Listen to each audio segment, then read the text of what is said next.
In the last presentation, we saw the construction of JFET, and now I will explain the working of JFET. I have divided working of JFET into two cases. In case number one, voltage VGS is equal to 0 volts. This means we are applying 0 voltage to the gate. And in case number two, VGS is negative. This means VGS is less than 0 volts. So for case number 2, negative voltage is applied at the gate, and for both these cases voltage VDS is positive. The voltage between the drain terminal and the source terminal is positive, so it is greater than 0 volts. And in this lecture we will discuss only the case number 1. The case number 2 we will discuss in the coming presentation. In case number 1, VGS is equal to 0 volts. This means potential of the gate terminal is same as the potential of the source terminal, and because of this reason the potential difference between gate and source is equal to 0 volts. So I will connect the gate terminal with the source terminal. Let's connect the gate terminal with the source terminal like this, and VGS is equal to 0 volts. So I will connect the ground to the source. The potential of ground is equal to 0 volts.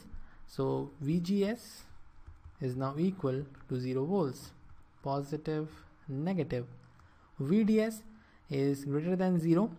It is positive, and let's say VDS is equal to some positive voltage, VDD. VDD is some positive voltage. So we have a voltage source connected between the drain and source, whose magnitude is equal to VDD, and the polarity you can see positive, negative, VDD. The drain is connected to the positive terminal and the source is connected to the negative terminal, and because of this reason electrons in the AND channel will drift towards the drain. This is very easy thing to understand. We are connecting drain to the positive terminal. Electrons are negatively charged, so drain will attract the electrons and electrons will drift from bottom to up, and the conventional current ID will be developed, and this is the direction of conventional current ID. We already know there are two types of currents. The first one is the conventional current and the second one is the natural current. The conventional current is having the direction opposite to the direction of electrons, and the natural current is having the direction same as the direction of electrons. We can also define the conventional current as the current having the direction same as the direction of positive charge movement. So this is all about the conventional current and the natural current. ID is the conventional current. The cause of ID is movement of electrons from bottom to up, from source to drain, and the electrons are moving because we have connected VDD across the drain and source terminals. Now we will talk about depletion layer. What will happen to the depletion layer when we connect VDD in the circuit? As soon as VDS or VDD is applied in the circuit, the width of depletion layer will change. The width of depletion layer will remain same at the bottom, but it will increase. It will increase like this at the top. The width of depletion layer will increase at the top but remain almost same at the bottom. I will explain the reason for this. This AND channel is providing the resistance to the current flow, and we can consider the AND channel as these four resistances. this terminal here is the drain terminal, this terminal is the source terminal, and let's say VDD is equal to plus 2 volts. This means potential at this point is equal to 2 volts and potential at this point is equal to 0 volts, and this 0 to 2 volts is divided across these 4 resistances. Let's say these 4 resistances are same and having the value equal to small r. So R equivalent, the equivalent resistance is equal to R plus R plus R plus R, which is equal to 4 times R, and 2 volts is divided across 4R. So we can say across R 0.5 volt is divided.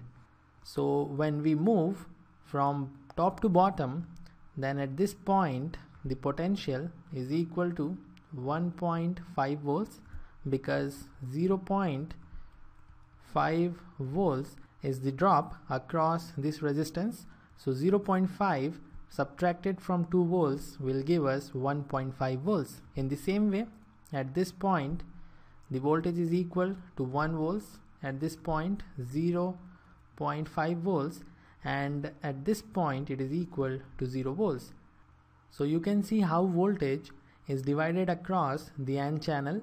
Here the potential is equal to 1.5 volts, here the potential is equal to 0.5 volts. Now let's talk about the depletion layer.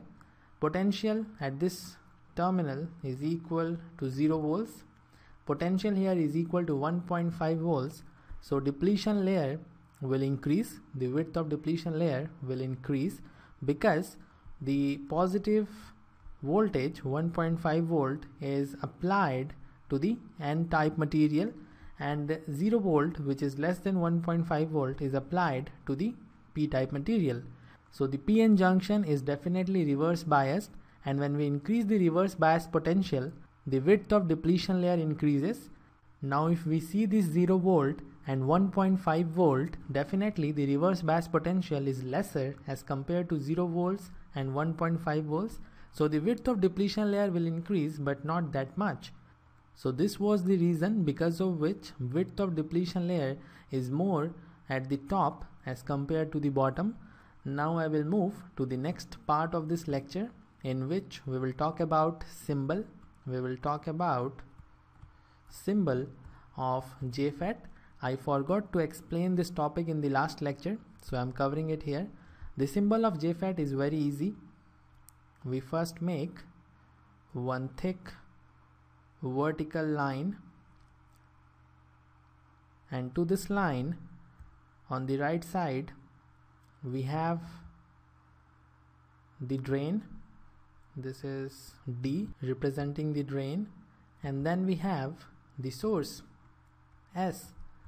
The main thing is the gate. This is the gate, and now we will enclose this inside a circle like this. But how we can differentiate between N-channel JFET and P-channel JFET? If you remember the symbols for NPN transistor and PNP transistor, then in case of NPN transistor, the ammeter current is having the direction from base to ammeter, and to represent this direction of current we have a small arrow in the ammeter branch. And in case of PNP transistor, the direction of ammeter current is from ammeter to base, and to represent this we have the arrow in the ammeter branch. We will try to follow the same thing in case of JFET symbol.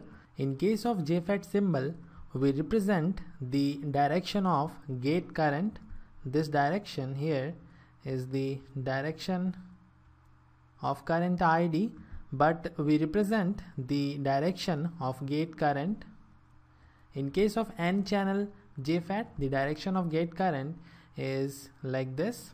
IG is the gate current. So in N-channel JFET, we have a small arrow having this direction, and in case of P-channel JFET,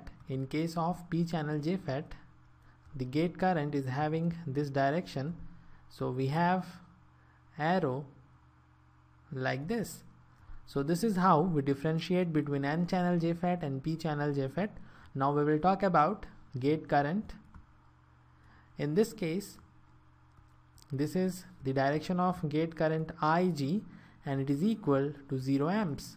The gate current is equal to 0 amps because PN junction, the PN junction is reverse biased, and we already know when PN junction is reverse biased, the current through PN junction is equal to 0 amps. So because of this reason, the gate current is equal to 0 amps, and this is one very important point in this discussion.